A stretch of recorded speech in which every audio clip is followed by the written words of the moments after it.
A good presenter is somebody who speaks with a lot of confidence in front of their audience.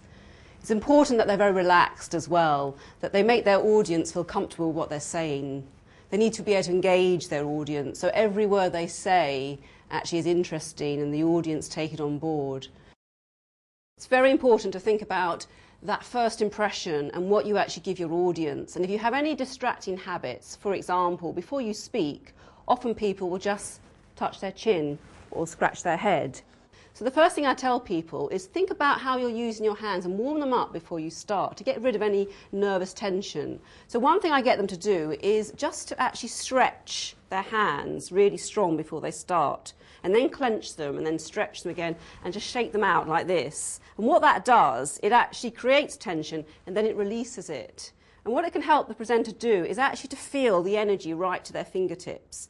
They'll be more likely then to use stronger gestures rather than lots of sort of frenetic small gestures, and it just helps to calm the energy. And also thinking about your stance, make sure that you are actually standing on 2 feet, which sounds very obvious, but when people present, their feet often have a life of their own. They'll start wandering around in some sort of rhythmic manner, or they'll slouch just onto one knee like this, which immediately takes away your status. So it's standing relaxed, but with a strong posture. Think about not just dipping the top of the spine, so you look forward like this. Immediately again, I've dipped my head, I've lost my status. It's important to realise that the way you actually feel as though you're coming across might not be the same as the way your audience actually perceive you. So it can be very useful to get some feedback from somebody else, a colleague for example. Ask them if you do show any habits that you don't want to with your body language. Well, the first thing to think about when you're thinking about nerves is slowing down, because when you're nervous, you're going to speed up, your voice is going to speed up, and straight away the audience are going to start to lose track of what you're saying. So breathing is a really efficient way to help to control the nervous energy and slow down. When you arrive at the venue, it's important that you make sure everything is set up as you want it to be. So anything technical, make sure it's working. Try and have a run through before you actually start, so you're happy with everything. And one other thing to think about with the size of the venue is, will you be using a microphone? For example, will it be a fixed microphone in front of you? In which case, you won't be able to move, so it's going to affect your style. What you don't want to do is just sort of lean forward into it. You want to still keep your posture, but you need to be aware of it, because if you move your head away, obviously we won't be able to hear you. Even with a lapel mic, you've got to be careful that your mouth is in line with the microphone. And if you suddenly turn your head, then your voice is going to go over there rather than stay in line with the microphone. So these things are important to know about before you actually give your presentation. Often when we think about preparation, we think about preparing our notes, our visuals, all these things, but we don't give ourselves any attention. So think about how you can relax yourself. The deep breathing is always very important to release tension.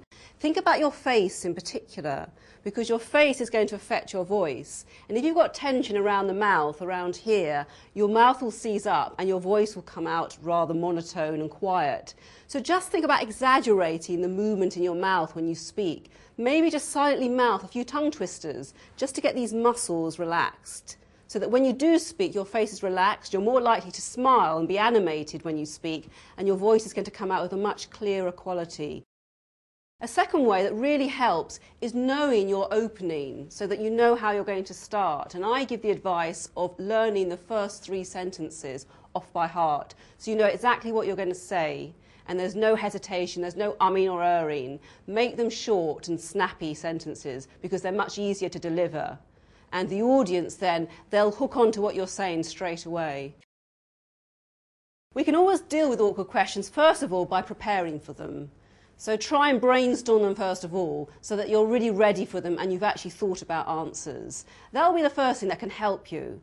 But obviously, there's always going to be that question that you can't answer for whatever reason, you don't want to answer, or it's not really a question, it might be a statement or even an accusation.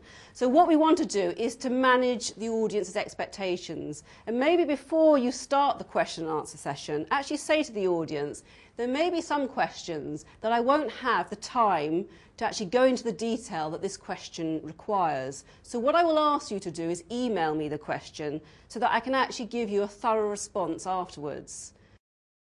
When you see eyes glazing over in an audience, one way to try and bring them back is to ask a question. And you can tell them that you're going to do this by saying to them, I'd like to ask you all a question. You'll find or pick up their concentration again and they'll listen to what you're going to say.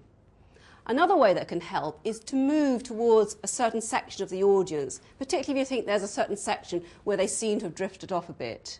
Just by moving towards them, you'll find that they'll start to be more aware of you and then you'll lift their concentration.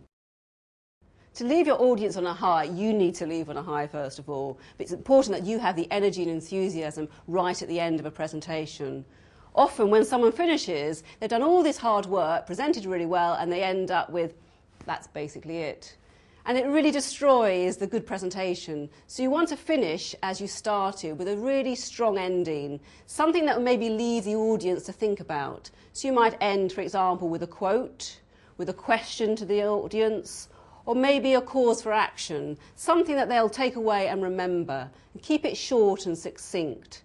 One other trap that people sometimes fall into at the end, they'll say in conclusion, and then they'll go on for another 5 minutes, so it's not really a conclusion.